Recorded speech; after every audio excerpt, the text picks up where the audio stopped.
All right, so about a month or so ago, I put out a video on these USB-C trigger boards, and basically, I'll link the video in the description. You can go watch the whole thing, but essentially, you can plug in a USB-C power supply via USB-C cable, and you can output DC voltage at these various fixed voltages, 9, 12, 15, and 20 volts for this particular trigger board. And in this particular case, I soldered up a barrel plug connector so I can power up a 20 volt device.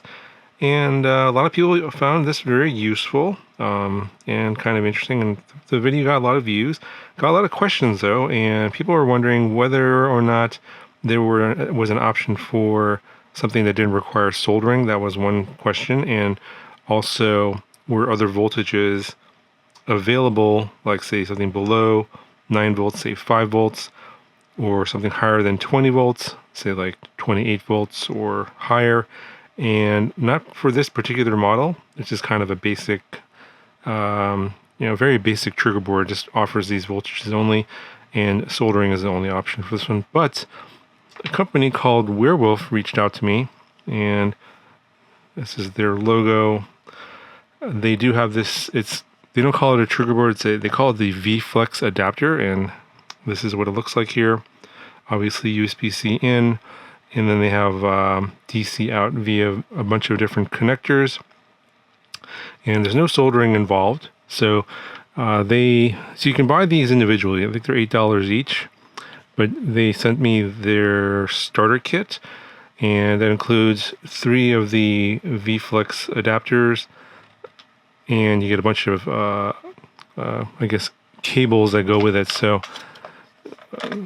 these are the different extensions, and so they obviously DC devices use a bunch of different variety of different type of connectors, and so they offer all of these in the starter kit, a whole bunch of them. I'm not going to name them all. You can go check the link in the description if you want to see which ones will work for you.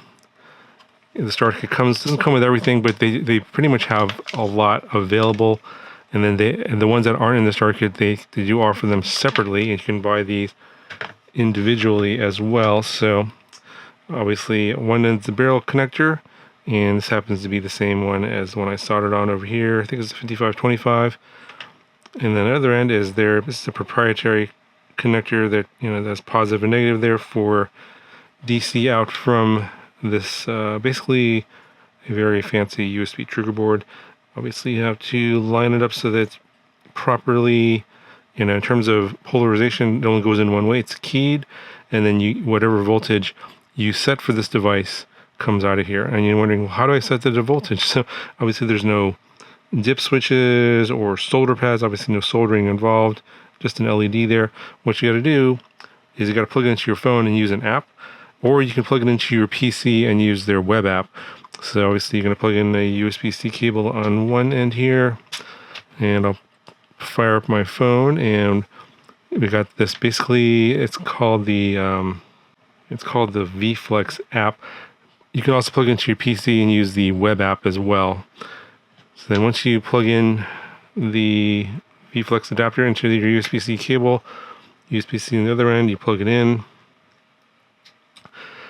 like so, and we'll see what voltage was programmed in here. So this one I programmed to 15 volts. Now, the voltage range is not listed on here, but it is for the USB-C specification. I believe the latest one for power delivery is version 3.2. You can go as low as, I believe, 3.3.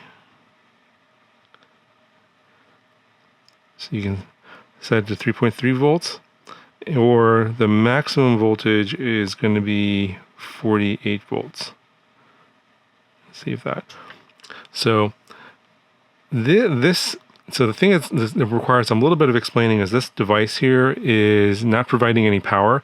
The power is being supplied by your USB-C power brick, and every power brick's different. So for example, they sent me one of theirs, a little slim, what they call ultra slim 70 watt universal charger dual USB-C. It's pretty nice, very tiny. It's got this folding plug. But the thing that you have to pay attention to are the specifications. So on the two USB-C ports here, the output, you're going to have these various voltages available to you: 5, 9, 12, 15 at 3 amps and 20 volts up to 3.5 amps. Now, every power supply is a little bit different, and not all the ones are properly specified. So if you want certain voltages that aren't exactly 5, 9, 12, 15, or 20, you need something that is what's called PPS, and that stands for programmable power supply, so that you can adjust the voltages in increments versus being a fixed voltage. But in this particular case here, this feature up to 45 watts is only available within this voltage range, 5 to 11 volts. So anything above that won't work. And I discovered that. I'll show you that. I'll explain that, how I discovered that here in a second. But you are limited by your power supply, whatever you're plugging in. Every power supply is a little bit different. So, for example, if I wanted to set this to what I was trying to do, was set this to 14.5 volts, which it will let you do that. It will save that. And then we'll go ahead and unplug this. So when it's in this program mode, the LED is blue. And when I try and plug it into a power supply that is not compliant with 14.5 volts for PPS, then you'll get an error. So you plug this in. I guess I'll plug this in here. This is a USB-C power meter, and this should power on. And I'll plug this in here. It's going to power on. And you can see here we get a little red LED flashing light. So this USB-C cable is plugged into a different power supply that is not compliant with programmable power supply, or PPS. So it defaults back down to the 5 volts, and you get this red flashing light, meaning that it's saying that, hey, I'm trying to send the signal for 14.5 volts to the power supply. The power supply is not cooperating, so I'm going to default back to 5 volts. This is why you get that red flashing light. However, I got another power supply here. This is a power bank. This one is compliant, so I'll plug in this cable. It's another thing that they sent me. Very nice USB-C cable here. Your cables will matter as well. This is nice and magnetic, so it kind of snaps back into this sort of folded up space. But anyway, your cables matter as well. So if you use a bad cable, or a cable that's not compliant with USB-C power delivery, then again, it won't work as well. But I'll go ahead and plug this into my power bank here on one end, and we'll plug in the device here. And this one is compatible. All right, so this magnetic cable wants to keep jerking this back over here. So you can see here, I set it to 14.5, but this particular power supply is outputting a little bit more, about 14.7 volts. So again, this thing is requesting 14.5 volts, but the power supply is providing 14.5 volts. And that could be due to the cable, could be due to the power supply. You can get a little bit of variation there. You may want to make adjustments in the app if you find that it's a little bit higher than you expect. So what you should do is probably get this power meter as well and double check the voltage you're getting on your particular power supply. Everything is a little bit different. The USB-C power delivery spec is kind of all over the map. But anyway, the thing that I was trying to do is actually charge up this large 100 amp hour lithium iron phosphate battery. And normally you would charge it with one of these gigantic bricks here. Now, typically, this is a little overkill for this one here. So this is 14.5 volts and 35 amps max. So, it's approaching 500 watts. The USB-C spec isn't going to be anywhere close to that. At this low voltage here, about 14, 15 volts, maximum is about 5 amps. 5 amps max on USB-C. So can't really charge this very fast, but you could do it as like a trickle charge. And so that's roughly like 50 watts-ish, somewhere around there, for charging it via USB-C. But then you need I need an adapter here. So this one was not included in the starter kit. This is an XD60, and you just plug it in. Make sure I got it keyed correctly. Just plugs in here like so, and then you have to push it in all the way. And now we have 14.6 volts there, and I'll go check the voltage here on the multimeter. So we're 14.67 on the multimeter, and I'm just going to go ahead and plug it in to this battery. This is the XT60 connect to those terminals.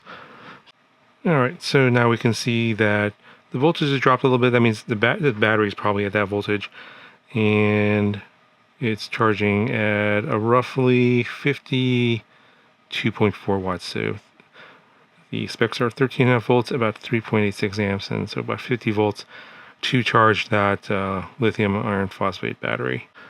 So if you're not interested in any of the barrel connectors or any of the other ones that are offered on their website, they do offer this DIY adapter. So obviously this one plugs into the VLEX adapter here. Let's go ahead and unplug this. You can just plug this in instead. And then on this side you have these basically positive and negative. Not exactly sure what you would call this sort of connector here. If you guys know, let me know in the comments. Plug in your whatever wires you want in there for whatever adapter you have, and then you can use this instead.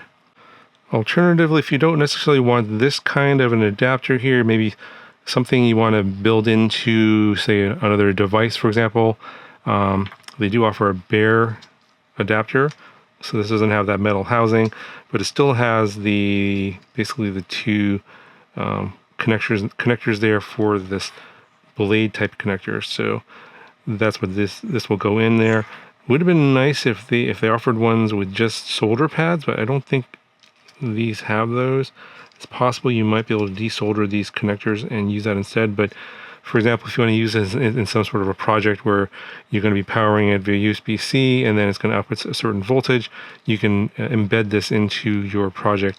And basically, this is just the adapter without the metal case.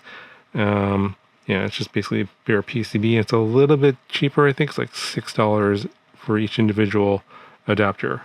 Anyway, that's going to cover for this video. Pretty cool little product. If you're looking for flexible voltage and no soldering, definitely check it out. Link in the description. Now, do be aware again that this is just a pass-through device. It just sends a signal for what voltage it wants to your power supply. So you do need to make sure your power supply is going to be able to be compliant. You might want to double check with the USB-C power delivery spec wiki, also your device specs, and there's no way for me to know. I've tested a number of my own devices, and some do work, some don't work. Some do work where they don't even specify on the label whether it's PPS compliant or not, and some have no labeling whatsoever. So every device is going to be a little bit different. So that's the thing. That's where the big caveat is. Also the same major caveat with the USB-C trigger boards is that you're very dependent on what you plug this into, because they're basically just pass-through devices. They just tell the power supply, hey, I want X amount of volts, 5 volts, whatever, and then whatever device is pulling in terms what you're plugging into is pulling the current. That's going to determine how much current is going to be sent. It also depends on the power supply as to whether or not it will supply that amount of current. Anyway, that's going to cover this video. I'll put a link in the description if you guys want to check it out. That'll do for this video. I'll talk to you guys in the next one.